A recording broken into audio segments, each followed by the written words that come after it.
Nagbigay ng pahayag si Janice de Belen tungkol sa relasyon ni Daniel Padilla sa anak nito na si Kyla Estrada, at kinumpirma nga nito ang relasyon na meron sila.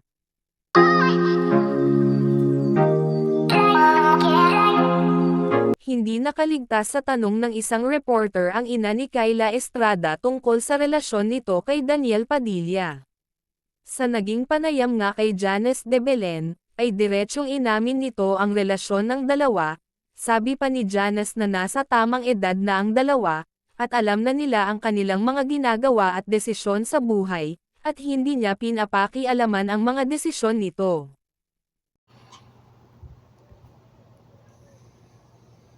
At some point, when your kids are all adults already, dapat pagkatiwalaan mo rin sila na kaya nilang desisyonan ng buhay nila, and at the same time, pagkatiwalaan mo rin yung sarili mo na napalaki mo sila ng tao.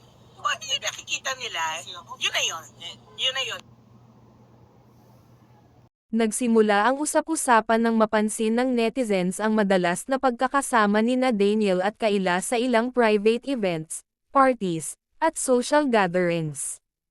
May mga kumalat ding larawan at video kung saan makikitang komportable at masaya silang magkasama, dahilan upang isipin ng marami na may namumuong espesyal na relasyon sa pagitan ng dalawa. Lalong uminit ang isyu nang may ilang showbiz insiders at entertainment personalities ang nagsabing hindi na raw sekreto na nagde-date ang dalawa, bagamat wala pa ring opisyal na kumpirmasyon mula mismo kina Daniel at Kyla. Sa mga panayam, nanatiling tikom ang bibig ng dalawa, habang si Daniel ay nagpahayag na mas pinipili niyang panatilihing pribado ang kanyang personal na buhay.